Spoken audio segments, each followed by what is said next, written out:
Hello friends, मैं अमित कुमार आप सभी को मेरे चैनल इंग्लिश रीडर्स पॉइंट पर स्वागत करता हूं। आज की इस वीडियो में हम लोग डिस्कस करेंगे मार्टिन बी व्यूरेन के बारे में, जो कि यूएस के 8वें प्रेसिडेंट थे। उनके बारे में आज हम पढ़ेंगे और इसके थ्रू स्टोरी पढ़ेंगे, किस तरह से इंग्लिश स्टोरी पढ़ा जाना चाहिए, क्या अप्रोच होना चाहिए। तो चलिए शुरू करते हैं। मार्टिन वैन व्यूरेन 8वें प्रेसिडेंट थे। इनका कार्यकाल था 1837 से 1841 तक। इनका जन्म हुआ था 5 दिसंबर 1782 को। इनका निधन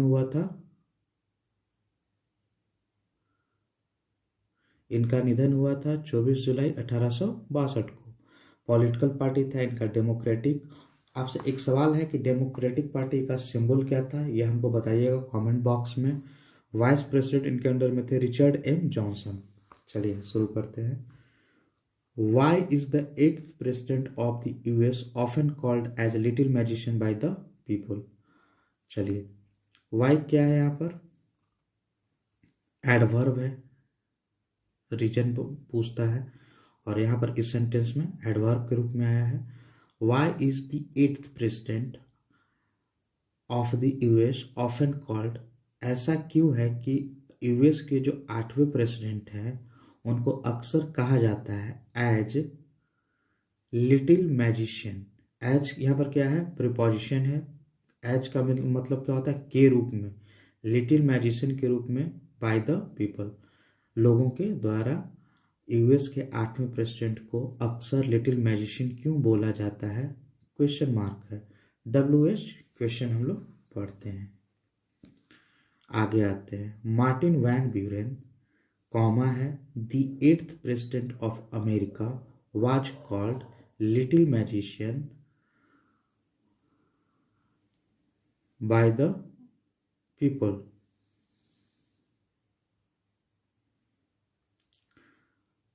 मार्टिन वैन ब्यूरेन को, जो कि 8वें प्रेसिडेंट थे अमेरिका का, उनको कहा जाता है little magician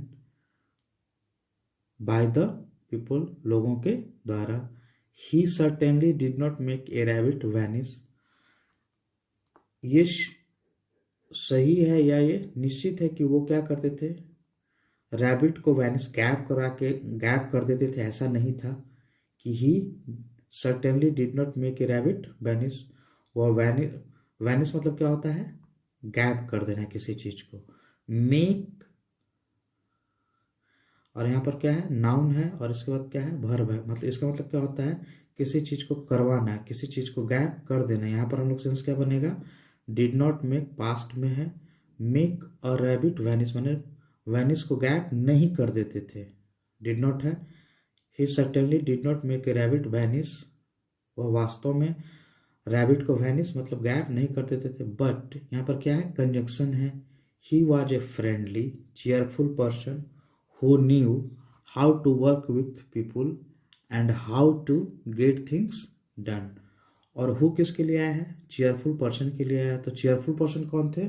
Martin Van Buren थे। तो who knew, अब यहां पर देखिए how to work with people, तो who knew की जगह पर ऑब्जेक्ट आएगा। ऑब्जेक्ट में क्या आएगा? वो जो जानते थे कि लोगों के साथ काम कैसे करना है। ये नाउन क्लॉज है। एंड यहाँ पर क्या है? Conjunction. How to get things done, और काम किस तरह से, किसी चीज को किस तरह से कैसे करवाना है, ये वो जानते थे। कौन? Martin Van Buren.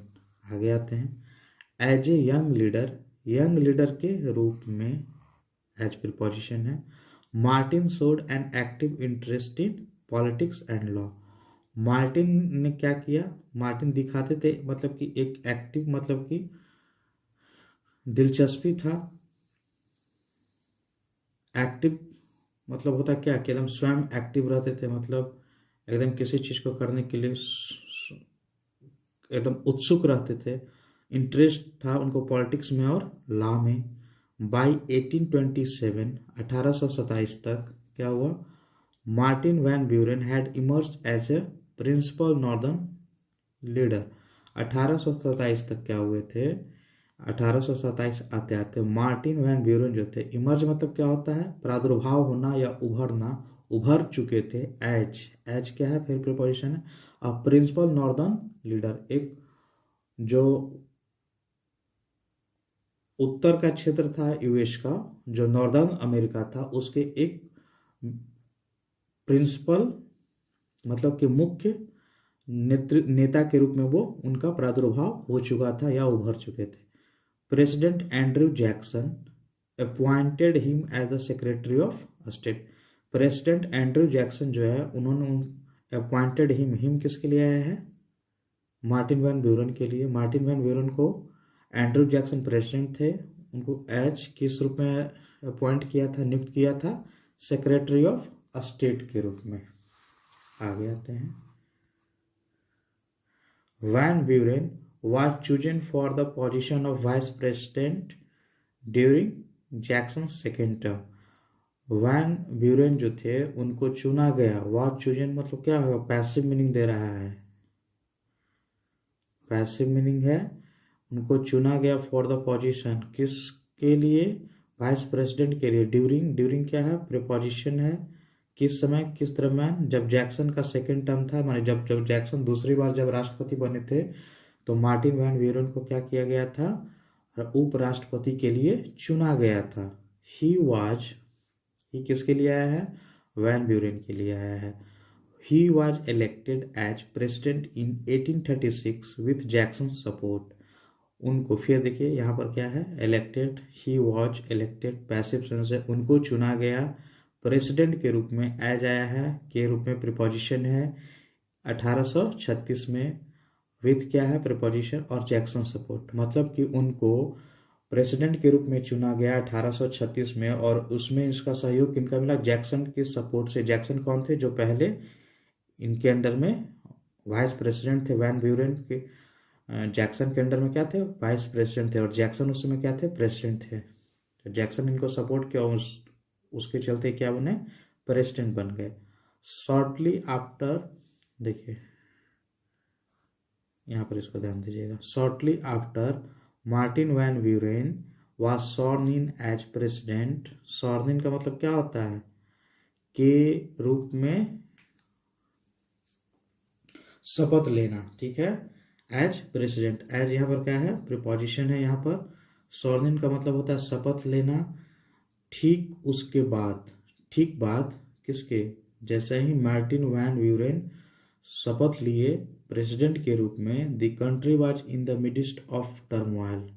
जैसे ही मार्टिन वैन ब्यूरेन क्या किए, राष्ट्रपति की शपथ लेते हैं, उसकी ठीक बाद क्या हो जाता है, कंट्री फंस जाता है किसमें, एक टर्मोइल में, मतलब होता है उथल पुथल में फंस जाता है। In the midst of turmoil, country क्या था, एक टर्मोइल में आ गया था, टर्मोइल के बीच में था, मतलब कि उथल पुथल के दौर में आ गया था।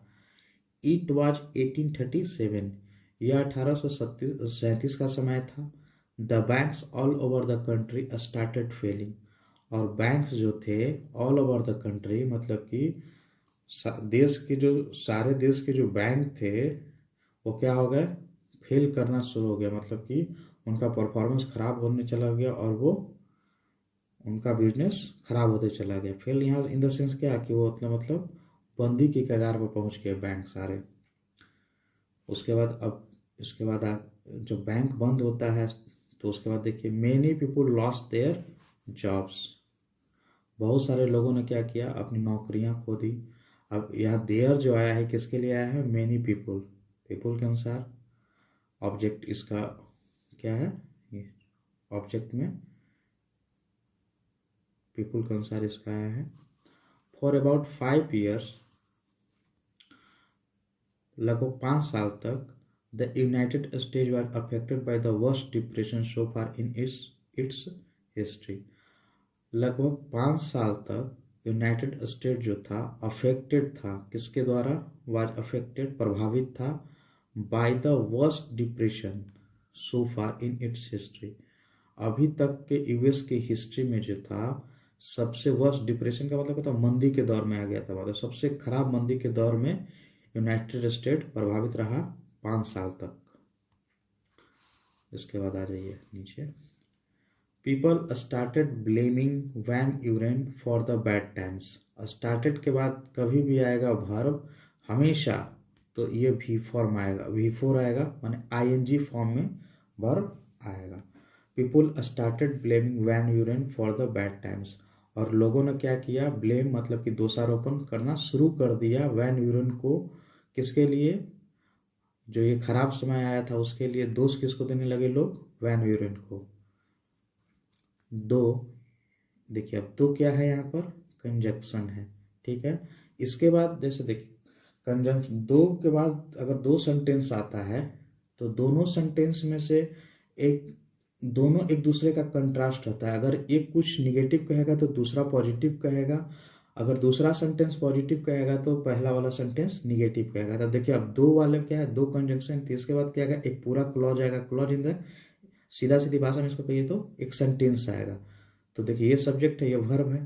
तो he tried his best to get the country back on its feet. यद्यपि दो मतलब क्या है कि उन्होंने कोशिश किया, अपनी तरफ से भरपूर कोशिश किया, अपना सब कुछ बहुत अच्छा से कोशिश किया कंट्री को क्या करने के लिए, अपने पिछले मतलब कि अपने पोजीशन में लाने के लिए या अपना ठीक करने के लिए। To get the country back का मतलब होता है कि जो पहले अच्छा स्थिति में था उस स्थिति में लाने के लिए क्या किए, ऑन इट्स फीट माने अपने पैरों पर, मतलब इन द सेंस यहाँ कहने का मतलब है कि कंट्री को अच्छी स्थिति में लाने के लिए इन्होंने हर कोशिश किया, ठीक है। तो यहाँ पर दो जो है, he tried his best to get the country back on its feet, मतलब कि अच्छी जगह पर लाने के लिए, अच्छे पोजीशन में लाने के लिए हर कोशिश इन्होंने किया। तो यहाँ पर क्या किया, ये पॉजिटिव चीज दे रहा है कि इन्होंने भाई कोशिश की, दो यहाँ लगा हुआ है कंजक्शन के रूप में। लेकिन कॉमा के बाद देखिए क्या आता है, ही फेल्ड। तो कॉन्ट्रास्ट हो गया कि ये अच्छा कोशिश तो किए लेकिन फिर भी वो फेल हो गए, मतलब कि कंट्री अच्छे पोजीशन में नहीं आ पाया। अब आगे देखते हैं। He finally left office in 1841 after many attempts to save the country. और उन्होंने ऑफिस को क्या किया, छोड़ दिया 1841 में। किसके बाद, after many attempts to save the country, और बहुत सारे प्रयासों को, प्रयास किस चीज़ के लिए था, कंट्री को बचाने के लिए, बहुत सारे प्रयास जो किए कंट्री को बचाने के लिए। उसके बाद क्या किए, लास्ट में वो कंट्री ऑफिस क्या किए, छोड़ दिए।